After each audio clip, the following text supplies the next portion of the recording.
Here's our finished product. This is the I Want Candy bag by Sweetly Unique, and the vinyl is from the Sewing Room of Garner. My red solid colored vinyl is from Flexa Marine Vinyl, which is marinevinylfabrics.com. You can buy the crafter rolls, and they're perfectly sized for bags, or most bags, the smaller to medium sized bags. The labels here I purchased from Heartwood and Hyde, and then they also furnished those of us that wanted them for this marathon some fun ones. This one says Foolish Mortals, and I just thought it was really cute to go with, you know, the skulls and roses. This is just a basic black webbing for the binding, and then my D-rings are just from an Amazon store, no particular one. I bought them when I first started out to try them, and they actually worked great, and I have a big bag of them. So I got the rivets from CamSnap, and then the webbing here is leftover pieces that I have from the Kings of Horror box supplies that was donated to me by Sander from the Sewing Room of Garter and Tori from Seems Legit. And the zipper is just a basic, again, Amazon zipper. I purchased it because I wanted to practice with different lengths. I'm not too good about putting putting on the what do you call them, the zipper heads, the pulls, zipper pulls. So I started with those. Inside is waterproof canvas, or excuse me, water resistant canvas, and it's just a solid red color. Hopefully it's not too dark. It looks a little dark on the screen for some reason. This is from Wonderground Fabrics, and then it's a little hard. This is a 50% size, the pattern. So oh, I know it might help. It's 50% of the actual pattern size, which is the great little purse. It's, let's see, at 50%, it's approximately 7 inches by 5 inches with about 2 inches of depth. So it's a cute little purse, perfect for like teenagers, I think. And then those of us adults that really don't want to carry too much around. Let's see if the light helps any. Maybe this side will do better. No. It's Lauren Mormino's, the watercolor roses she has. It's the black and white or grayscaled version. Sorry, I can't get a good picture of it here, but you'll see it when I'm making it. It's beautiful. I love it. It's perfect for these like Halloween or darker style purses that you want something that's kind of girly and feminine still, but not necessarily like bright and colorful. I really love it. It's a cotton fabric. I was running out of webbing, and I actually have had a few adults tell me that they prefer shorter length webbing. I'm sorry, straps, shorter length straps. This strap is approximately, let's see, I'll say, trying to get it halfway here. And then that'll double over. We'll say approximately 30 inches. I kind of just came up with something that I thought worked for the connectors here. I folded it over one time, and then I put just for the end pieces, it's just the marinevinylfabric.com, the black fabric, and then I put a cam snap. I did make sure after I punched the holes for the cam snaps, the rivets, I did make sure to heat seal it so that hopefully it'll prevent any webbing. I've done that on one of my previous purses and it worked great, so I don't foresee any problems with it.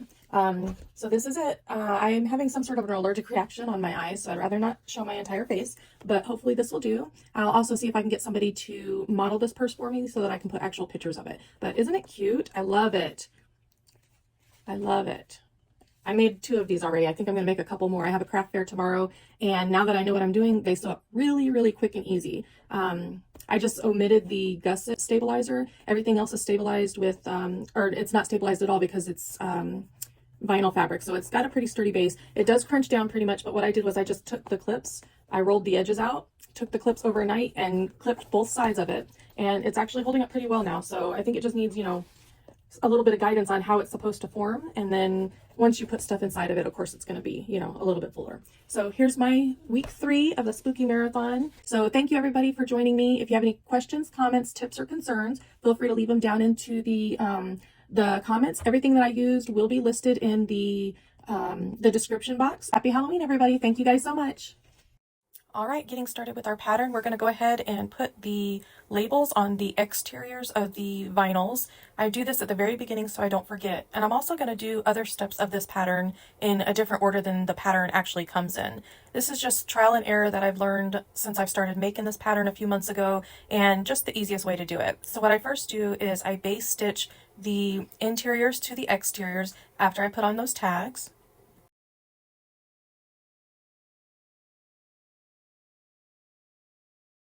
Next, I'm going to start working on the interior slip pocket. I just go around and slowly baste the slip pocket to the interior. Here's the interior slip pocket, and then here's the exterior back, and then the exterior of the front. And the interior without the slip pocket, it's just a piece of water-resistant canvas. Alrighty, next we're going to get started on the zipper panels. I use a piece of the exterior vinyl along with the interior water-resistant canvas. You can make a zipper sandwich for this. A lot of people like to do it that way and save time and steps. However, when I've done it that way in the past, it tends to have messed up. So just follow the pattern and whichever technique you feel the most inspired by.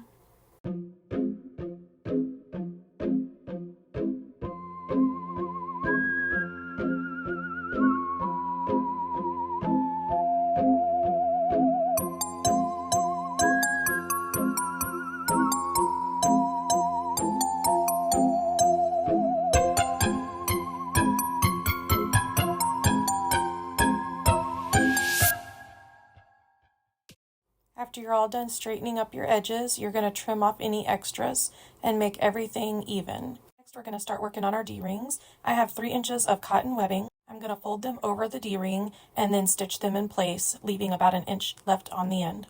You're going to stitch these down with about 1/8 of an inch of a seam allowance. You're going to do this on both sides. Next, we're going to face the gusset right sides together with the zipper panel, and you're going to stitch this shut. You're going to do the same to the opposite end, making sure that you have a little bit of slack in between. Then you're going to repeat this on the opposite side with the interior water-resistant canvas.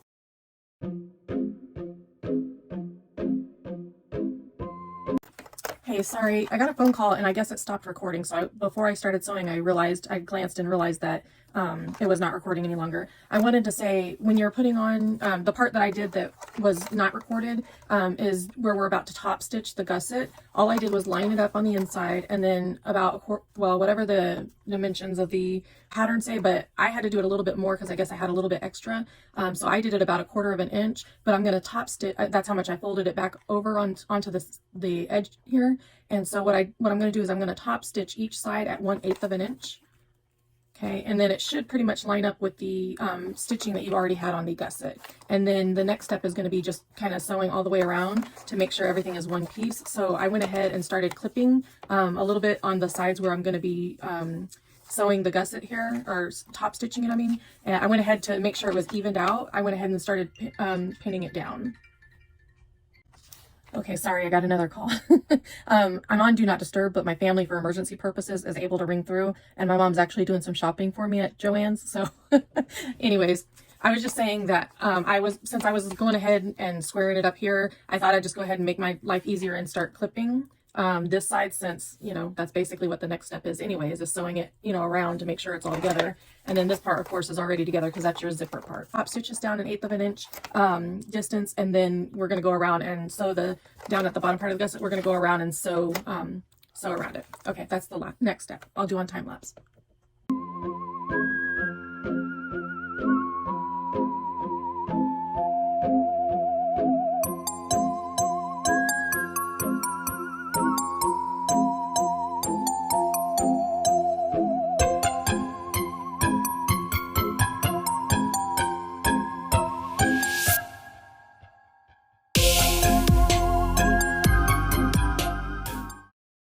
Okay, so we have all of our pieces done. We just finished up the gusset and the zipper, or depending on what order I upload this in, it may not be what we just did, but I did notice that in addition to this part here not matching this side, this one is just a little bit off. So the D-ring is just a tiny bit off-centered. So I'm not sure what happened there because I was being extra careful. So just one of them things. And then this is my front panel, and this tag here is from Heartwood and Hide. They donated these spooky-ish bag tags for us to use, and those of us that chose to use them, we got to pick which one we wanted. This is actually one that I had from another workshop that I did, but I used another one on the other bag already. So this one says Foolish Mortals, and I know that's not necessarily skull and bones, but I just thought it kind of went well. Okay, and then for my other, and then the inside of that is just plain waterproof canvas from Wonderground Fabrics. And then here is the back side. Again, Heartwood and Hide. These were not donated. I purchased these with my business name on there. And then on the opposite side is my interior pocket, my slip pocket. Some people, like if you do the bigger version, you might want to like put a middle seam to it and then maybe use a rivet in the middle for stability purposes. But this is just meant to be, this is decreased in size by 50% from the normal pattern dimensions. To do that, I just literally, when I went into my print profile, I clicked print at and then found the 60%. I tried it first, I'm sorry, 50%. I tried it first at like 80% because I was just wanting, it's like a teeny tiny baby bag and I don't feel like doing all that. So this is 50%, and I thought it's perfect size, especially for like teens. Like I thought the original one was kind of big, and I thought this would just be the cutest little bag, and it really is. And everything will be listed in the description if you'd like to purchase these on your own. So now what I'm going to do is I'm going to get these all together. I found the centers on all of my pieces prior to sewing anything together, and so what I'm going to do is I'm going to decide which side I want to be the top side, where the clients are going to be unzipping it from and how they're going to look at it. So I'm going to take a moment to do that off camera real quick, and then I'll come back and show you what we're doing next. Alrighty, what I've done already is picked which side I wanted the customers to see and which direction I wanted the, oh, I thought it was toward there. I was like, no. And which side I wanted the customers to be able to unzip. So the way I want them to be able to access it is this is the front panel. You know, they're going to be looking at it on their edges this way. And then I want the zipper to be able to be unzipped from left to right. So what you're going to do is you're going to put your pattern pieces right side out. No, right side in. And you're going to match your middle piece. Okay, you are going to need to add some little snips into the gusset, but I don't want to do that until after. Other people might be able to do it differently. I can't do it until after I get the centers lined up, and then I start snipping. Okay, so I'm going to do that one, and then I'm going to come all the way to the back here, flip it over. I'm going to find that middle slit, and then the middle slit on here, and I'm going to hold them together. Okay. I'm going to clip, okay, so I clip the centers on each end, and then I'm going to clip right next to the centers, one on each side, okay? And then I'm going to turn this around. This is where I'm probably going to want to start making those little slits into the gusset because it makes it really hard. Now, when you make those slits, you want to make sure that you don't go, I'm going to turn it around just so I have better view, and you guys do as well. When you make these slits, you want to make sure that stitch line, do not cross it. If you do, it's okay. We can fix it. What you're going to have to do is just kind of take, like in this instance, if I accidentally did it here, I would take off that middle one, come back to my sewing machine, and just stitch a couple stitches back and forth where you accidentally snipped it, okay? Okay. And so I had to look and make sure I was recording. I'm just going to make a couple little slits right around those edges. Okay, so that's 4 on that side. I try to do everything evenly, so I'll try to do 4 on this side, and that's going to make it bend equally. Or, yeah, bend I guess is the right word. And I try to make them about equal in size as well. Okay. And then so, since I'm already on this side, I'm using my finger to lift this up and kind of match the edges here. And then I'm going to take another one. Okay, and then I'm going to go to the other side, trying to make it to where you guys can see. I'm going to bend this around until I can put another clip. Okay, I'm going to come back around to this end. I'm going to do one more clip. Now, some people may not do it this way. They may clip all the top and then flip it over, but I find for myself personally, which I'm the one making the bag, so I need to make sure it's, you know, what works for me, right? So what I'm going to do is kind of do 1 for 1 on each end. Okay, so now I'm back up at this end. It doesn't look like it doesn't appear that I need to make any other stitches. See, it's kind of lining up. And so I'm gonna just kind of hold a couple fingers here, and okay, I can put another 2 on this one. It doesn't need to be slit anymore. Okay, and then I'm gonna go over to this side. This one's kind of falling off, so let me go ahead and fix that. I'm gonna pull it up, and yeah, I can go almost halfway down before I have to even worry about readjusting anything. So I'm gonna put 2 more. Right, isn't that what I did? Let's see. Yeah, just that one. I'm gonna go ahead and do a couple more, and now I can more or less not have to worry about going down and making sure everything is even. Okay, but I am going to come across here. I don't want to do all one side just in case I start to, you know, need some more space. And if you have to, put your hand on the inside to help you line things up. So far I haven't had to do that with this one, but when I get towards the bottom and there's less room because I've got more of these, then I'm going to look and, you know, see what I can do. Okay, make sure you're straightening it out nice and neat.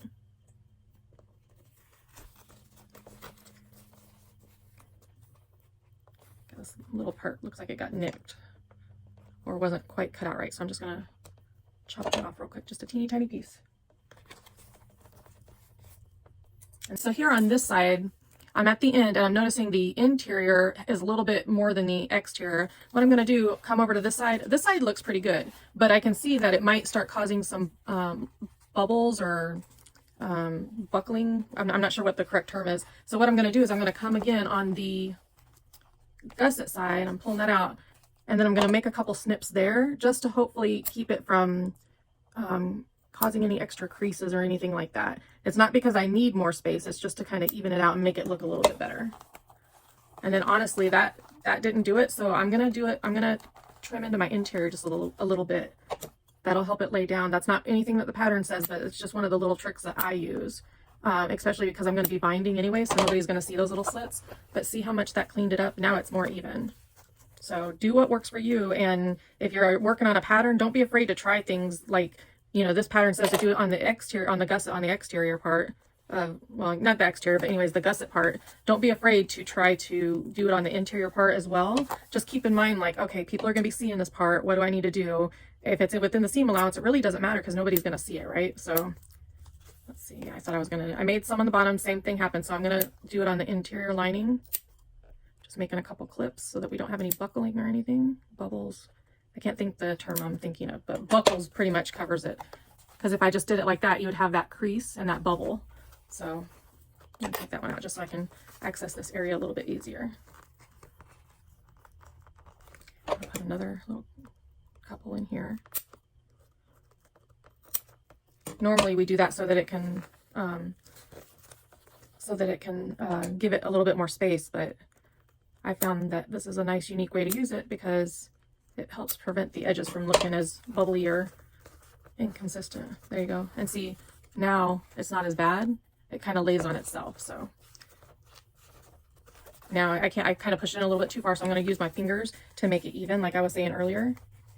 I popped it back out, and I can hold my fingers right there on the inside so that I'm pinching the right area.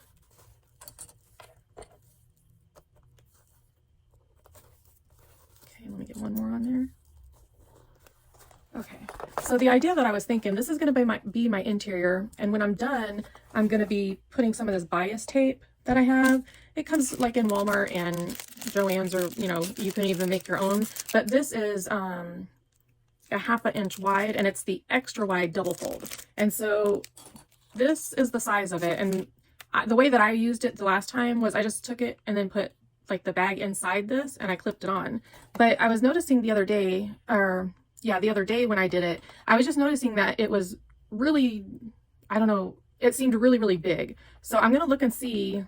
I was going to kind of do it on this step, but I'm not sure that's going to work. But I'm thinking I might, after I'm done, I might just cut this in half and see if that little bit, like that half, because this is bigger than a 1/2 inch. This is actually not straight, so let me make it straight so I can see first of all. Okay, this is, let's see, what is that? 1 inch and 5/8? What? Let's see. There's one. Yeah, 1 inch and 5/8 this way. So what I'm thinking I'll be able to cover especially like the white that sticks out. I think I'll be able to cover it with just half that. So I was going to try to do it kind of stealthy in this step, but I don't trust myself. I'm not confident enough to do that. So I'm not going to worry about doing that now. So anyways, I just wanted to kind of show you that, things that you might be experiencing for yourself and things you might want to look at. So anyways, I'm gonna put that aside. We'll do that in another step, but I'm gonna put this down. Let's see, I think I want to do it that way. Actually, let me see which would be easier. Yeah, I think because I'm afraid I'm gonna push it out this way, I think I'm just gonna go ahead and top stitch it in this direction. You guys are not gonna get a very good view of this because I'm right-handed. Let me think. Well, let me try it. All right, how's this view? Do y'all like this? Let me know if you like this. It's very, very close. So it might be a little too close, but it also gives you guys a very good view, advantage of the view. All right, sorry. Let me get back together here. Let's see. Yeah, because the camera's on the other end, so even when I rotate it, you should be good. Okay, anyway, sorry. Let's go. Let's get to sewing this baby. Since I took the, yeah, you can see. Since I took the little clip off, I'm just going to, my hands are on the inside, and I'm just going to lightly push that. And everything else is already there, so it's just a matter of lining this back up. There you go. And then I just kind of squeezed, well, you can't see my hand. Never mind. I just kind of squeezed my, where my scissors are to get it nice and lined up. Okay. So right there is where I want to start sewing. You need to have, I'm making sure you can see it. Hopefully you can see. If not, I'll re-record it on the next one I do and kind of insert it here. But you're gonna need to have a little bit of room to go front and back. So I keep scissors here because I don't have a a stiletto, and it's easy for me to use a little bit wider. And with my disability, it's a lot easier for me to control what I'm doing with these actions. Anyways, can you see where my fingers are moving on the inside? Let's see. Right along here is where I'm moving my fingers. You don't want to put your finger to where it's going to get under this, but one way to help make sure that you're actually going to keep your stitches where they should be is by using your hand on the inside as well as something on the outside. So I just realized that I'm not quite where I need to be. So I'm going to come over like this. I need to be right on the seam allowance. I wasn't quite there. And I learned from experience, if I'm not there, you're going to see it once you flip. So, all right, we're going to put it right there. All right, and let's start sewing. I'm going to put that in time lapse so you can see. I'm going to put the sewing in time lapse.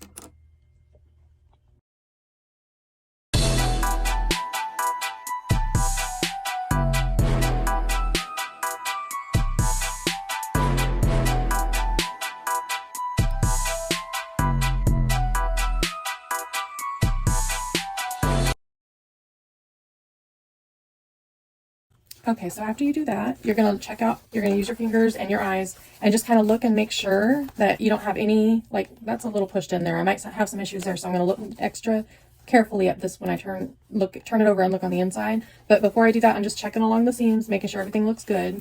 And then before I push it out, I'm going to kind of hold it like this here, facing me, and just kind of look, and then I'm going to use my fingers as I look down in there, make sure I don't see any light or whiteness from my machine here coming through on the other side, where it may, you may be able to find a little hole that you missed there even better. Okay, so everything looks good that way. So now I'm going to flip it out, right side out. Don't be afraid to manhandle it. You want to know before your client does if something's wrong. I'm just using my knuckle like this, folding it out, using my knuckle to push it out.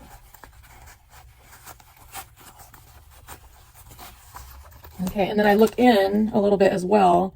I'm definitely going to want to trim this up before I try to put any binding on there. I think that might be one of the mistakes I did yesterday as well. I trimmed it, I just don't think I trimmed it quite well enough. Okay, and this is kind of your first look at how your bag's going to look. You'll be able to see if you have any like lines like this right here. Well, let me show you from the outside first what I'm noticing. And this is something I noticed I did yesterday too, so I'm trying to make sure I get on top of that. Again, clients probably won't notice, or if they do, they probably just think that's normal and not even care. But you as the creator want to put your best work out always. So I noticed at the top of my little candy corn shape here, let's see, where's it at so I can show you. Okay, so right here, I don't know how well you'll be able to see it, but the stitching that was the inside holding the gusset, this is the gusset stitching right here. Let me turn it a little bit. Right here, this should be lined up with this part here. So it should be like this, where you don't see a seam, right? Whereas this, I can see the seam. So I already know for at least one thing, from about here to about here.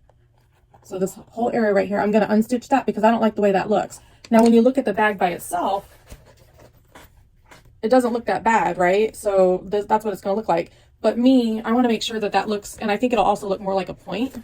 It's got a lot of excess stuff back here, the seams. So I'm definitely going to need to cut that down. But I can push it if I mess with the seams to where it is more pointed.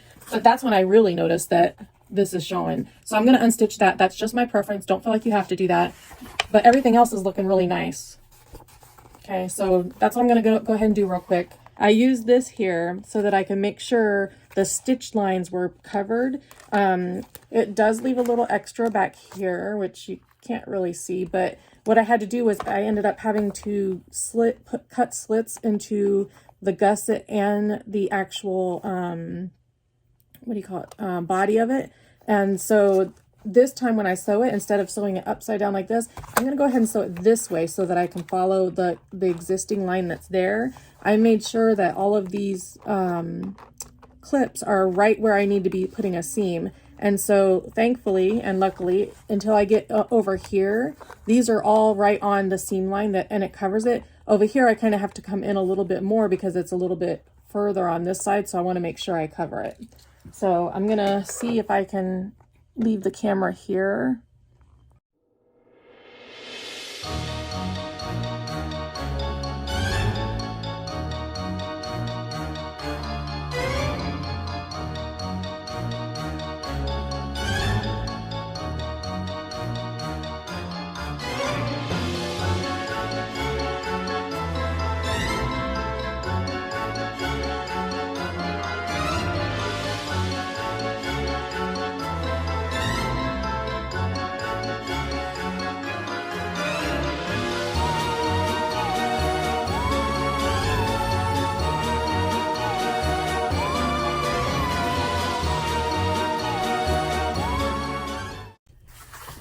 I'm going to go ahead and trim up the strings, or threads, I mean.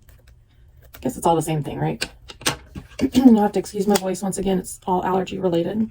I feel fine, but my voice is just like not having it, I guess. I'm going to heat seal these edges in. All right, and because it's just this one little part, I can look and see. Let me get my flashlight so I can see. Yep, everything looks good. So again, up here is where I was fixing. Actually, you know what? Let me just go ahead and fold it out. That'll be a lot easier for you to see, huh? And then I use my knuckle. That seems to be the easiest for me. I have feeling issues and I can't feel certain sensations. And so using my fingers is not a good sign for me to, or a way for me to tell. All right, so that looks much, much better for me. Again, this was the piece where I was seeing the gusset stitching, Jesus. I was seeing the gusset stitching like down here, and I didn't like that. So I made sure that the seams all matched. Okay, so let me just take a look at it face on. Yeah, okay, that looks good. So now I'm going to flip it back inside out. I'm going to push it, but I'm not going to like worry about making sure every single edge is, you know, flipped. For me, I like to go ahead and unzip my zipper right now. That helps me a little bit with the play here. And then I'm just going to match the inside to inside, and then that way I can just flip it inside out.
Make sure you put your presser foot down. I'm famous for not remembering that.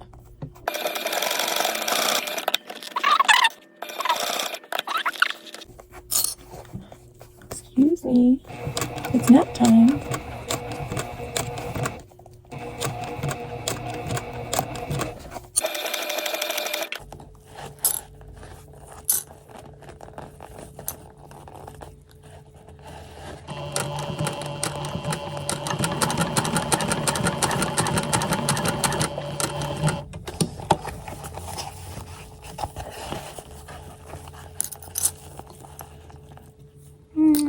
I'm gonna go ahead and just cut my string right here, my thread.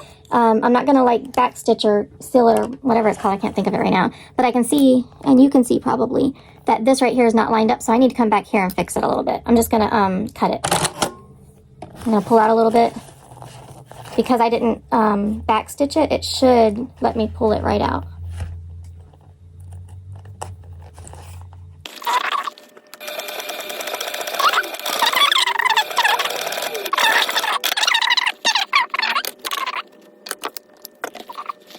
I'm just checking the inside. It looks really good. Everything looks in order. Just need to get these bottom pieces here. Okay. Since it's on a corner, I'm going to try to start like, I'm not sure how much since it's on this corner down here, these are the bottom corners here and here.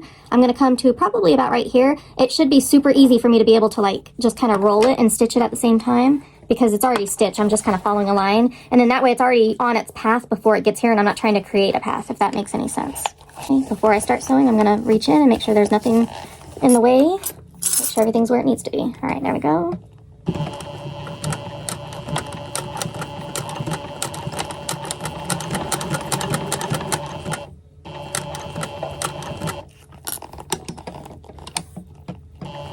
And you don't always have to pick up your whole presser foot either. You can just, you know, barely move it sometimes, and that works better than picking it up. And this just happens to be one of those times. I was trying to figure out why I couldn't move that.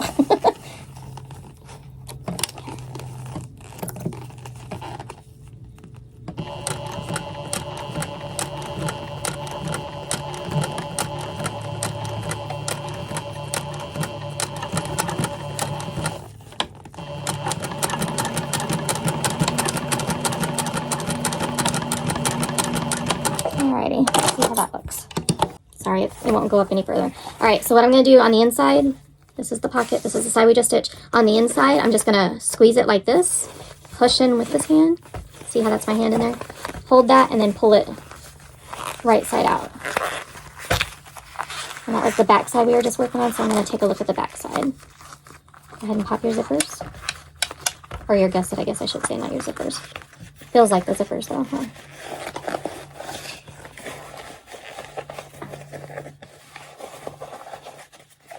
Again, I have better luck with my knuckles than I do my fingers.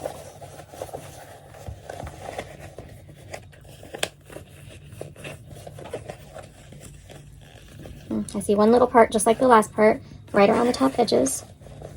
I might need to see what it is I'm doing, watch myself back and be like, oh, you know what, if I did this, it might prevent that from happening every time. Okay, so I'm just going to zip it up, kind of take a look at it. I know I want to fix some of these stitches real quick, but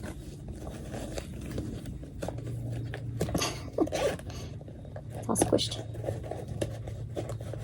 Forgot to fluff out the front side.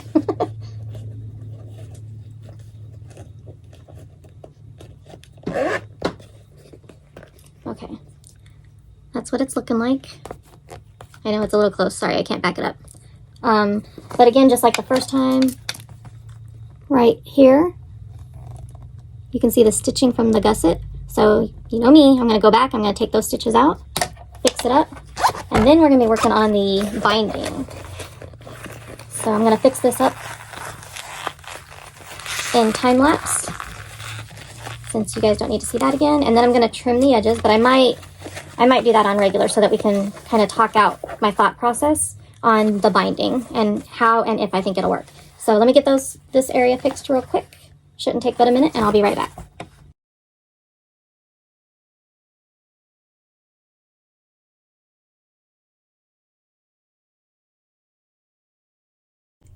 Okay, so I got that side trim caught up correctly, and then I trimmed down my sides, which I just realized I forgot this tip. Let me get it.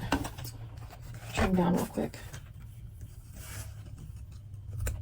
Okay, and then I went and I cut my double fold bias tape, the extra wide, and I cut it right down the middle. That just happened to be what I had on hand. So I cut it down the middle, and then I'm going to take this, which lines up much, much better and won't be as hardy.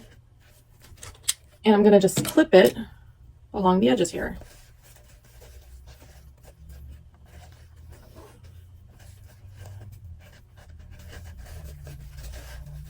It keeps like falling off the side here. Okay, and then once I trimmed it down, it was perfect size.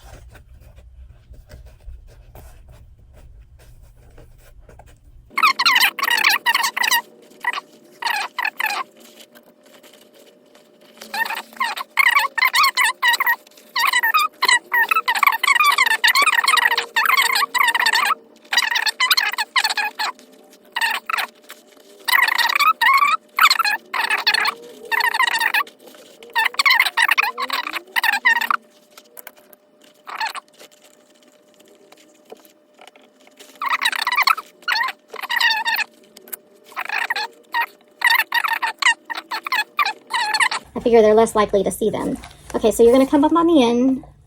This, right before this. Hang on. Let me make it easier to see. Right here is where I started. And then what I'm going to do is I'm going to take, right here's where I started. I'm going to take this one off. I'm going to kind of fold it out of the way a little bit.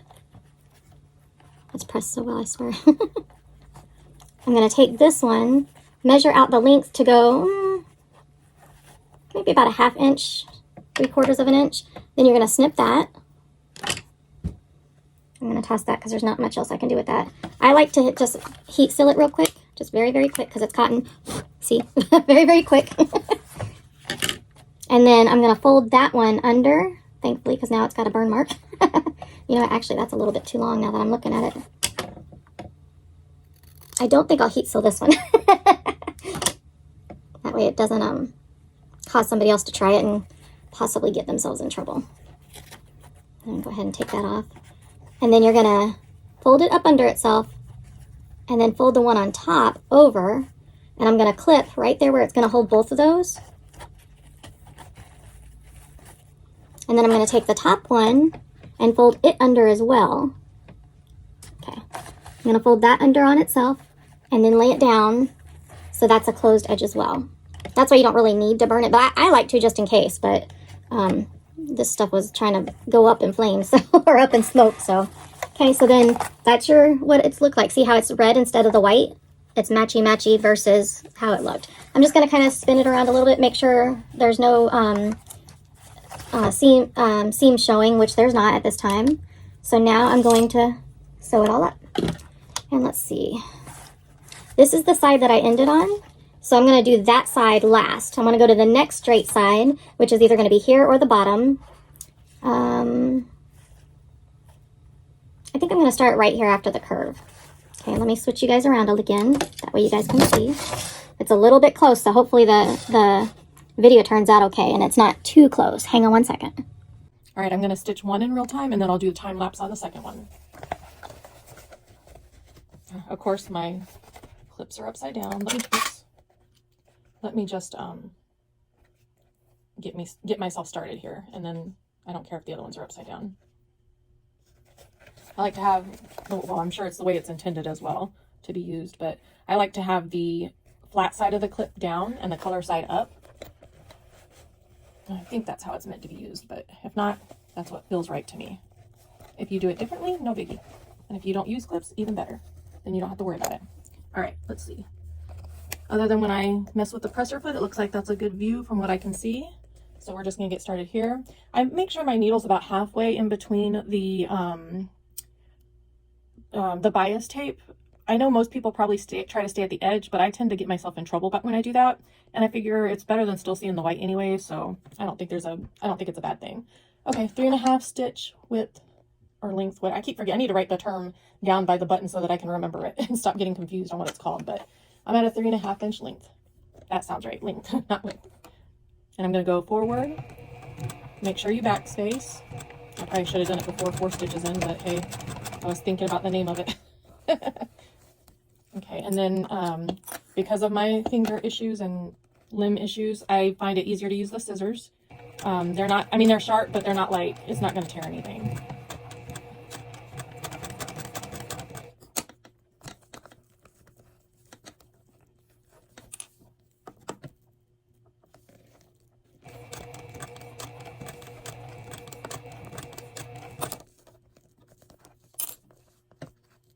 You know what, I'm having some extra trouble today, so let me try to do it this way.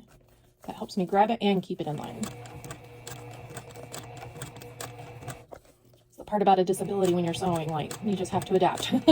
I mean, you have to do that anyways, but especially when you have a disability that's trying to prevent you from enjoying it.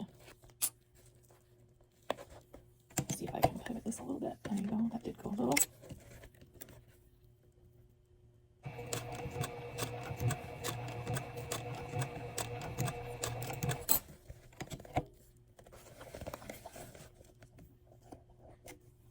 Oops, sorry, I didn't mean to hit the camera.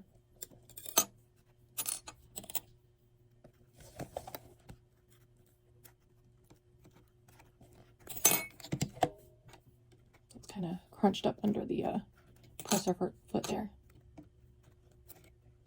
This is when using that leg lift would be really nice, but I haven't started playing with it yet. Maybe I need to start trying to use it. I didn't want to start by using it because I didn't want to I thought maybe it would be harder, and so I just haven't tried to use it yet. And days like this, it would be really nice to be able to use it. So maybe soon I'll start playing with it and practicing using it.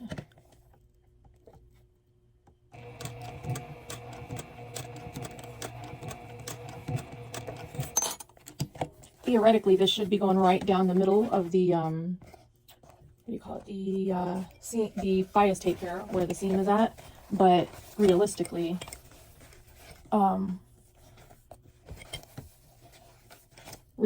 it's probably not, but that's okay. I'm not as picky with that because at least it's on there. If it's not 100% perfect, that's fine. See, it fell off on some point, it looks like, or is in the process of falling out, because I can see, oh, that's the other side of the gusset, never mind. See, this is why I don't mind taking the extra few seconds to look, or even a few minutes if it needs to be, because I thought it was falling off, but it's actually the other side of the gusset. So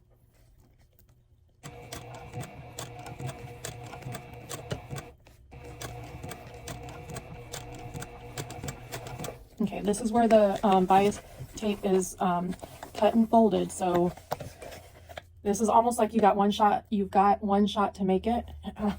Yeah, I'm singing them in my head now. Anybody else? Dang, that's 2 songs I got stuck in my head. Oops, I almost took it off that way. Not do it that way. All right, so I'm just holding it there until I get closer, which I know it's pretty close now, but it needs to actually be under the presser foot. Okay, it kind of lifted up on me, so I'm just gonna use this to get it all the way up under there. There you go. I'm gonna go back on that just a tiny bit, just to give it a little extra. A little extra never hurt anybody. Well, I guess that's not true. You can get all sorts of excess that hurts you. Just not too much in sewing.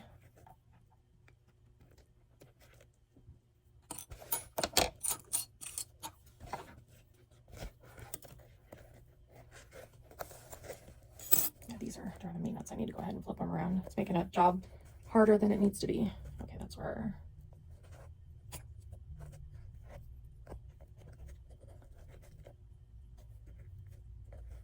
Okay, that one's on there good. All right. I'm also at the point where it makes it a little bit harder to stick your hand in there and rotate it. So I'm kind of just pulling on the bottom a little bit to keep it in line, which is technically the other side seam.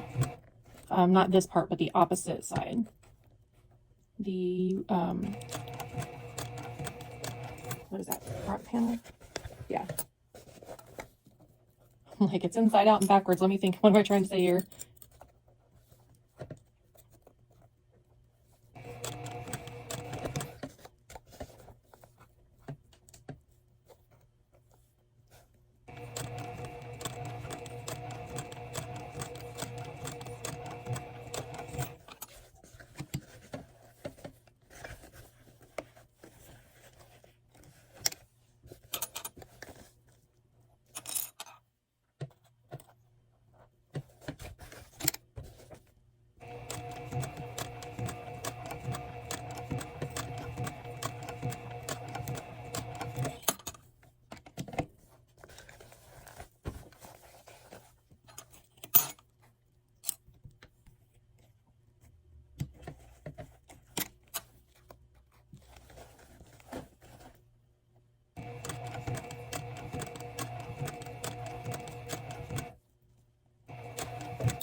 We're almost to the part where it's going to let me actually pivot this a little bit.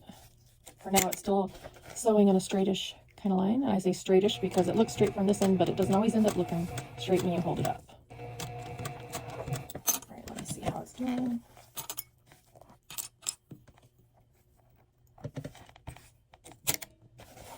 Not as much as I wish it was at this point, but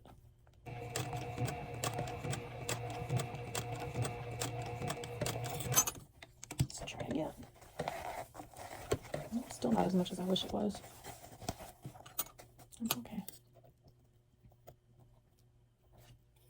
It's not, I'm double checking, it's not pulling the bottom in any. If it was, there would be problems, but here's that.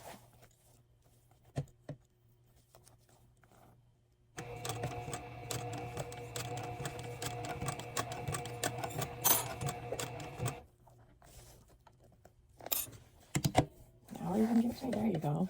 Now it's letting me straighten it out that way.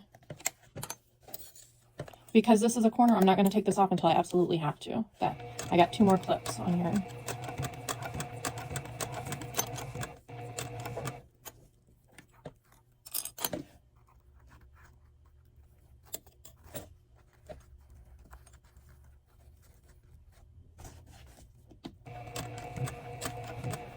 Just take it slow and steady. Okay, let me see if it'll let me pivot it again a little bit.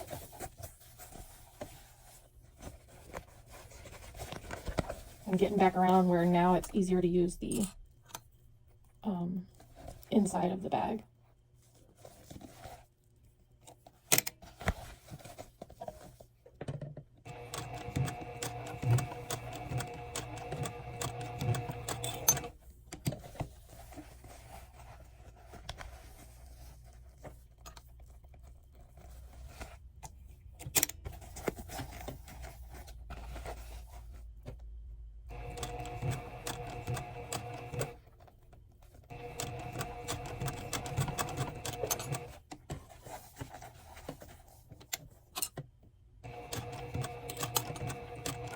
Now we're back at the start.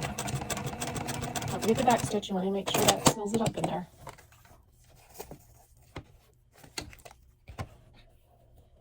I can't see the camera, so I don't know what you can see. Yeah, you were able to see that. All right, so now I'm just going to kind of look around. It looks good on the outside. I wish I would have got it a little bit differently here. Let me see if I can show you what I mean.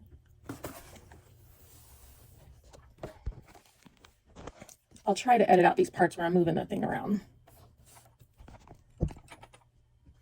Okay, so around this side on the outside, which is technically like the inside, it has this little loose panels area here. If I want to, I can trim it down, but then like when I look under it, you can see the black. So I don't really want to trim that part. I don't think. I'm gonna see what it looks like. But then when you flip it over, not flip it over, but you look on this opposite side over here, and right here where it's stitched a little bit higher than, see, I didn't catch that. So I'm going to take these stitches out here and redo that part because it literally just stitched upon itself. There you are. See how you see the white? That shows, you know, that it didn't go over at all. So I'm just going to fix that. Everywhere else looks good. I do wish that it was down low enough so that, I guess if I would have paid attention on this side, I can kind of see, but it's because it was in the black fabric, or the black dark area of the fabric, that's why I didn't catch it, because everywhere else is pretty much right on the seam. So maybe I'll go back and fix this area too. Like, I don't know, I'm going to fold it inside out and see, honestly. But I am going to fix this because it's not caught on anything but itself, okay? I'm going to time lapse the rest of this, unless I see a good troubleshooting area that might help you guys out. Oops, can't get that off. Okay, I do still like to heat seal, but you got to be extra careful because this is the cotton material. So you just want to quickly do it. I try to fold the cotton as much out of the way as I can. And you can physically see the string like going like this. So if you just slowly go in and out on it, you'll be able to see a lot. There you go. All right, let me go back and fix this, and then I'll put it on time lapse once I start sewing. Whoops, whoops, whoops.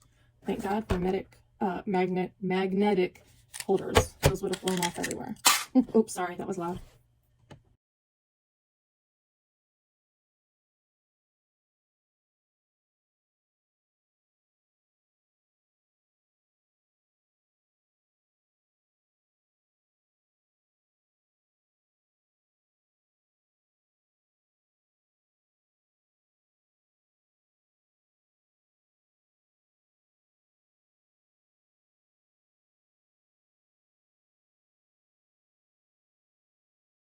Hey y'all, the ending cut off on me, but this is what the final product looks like.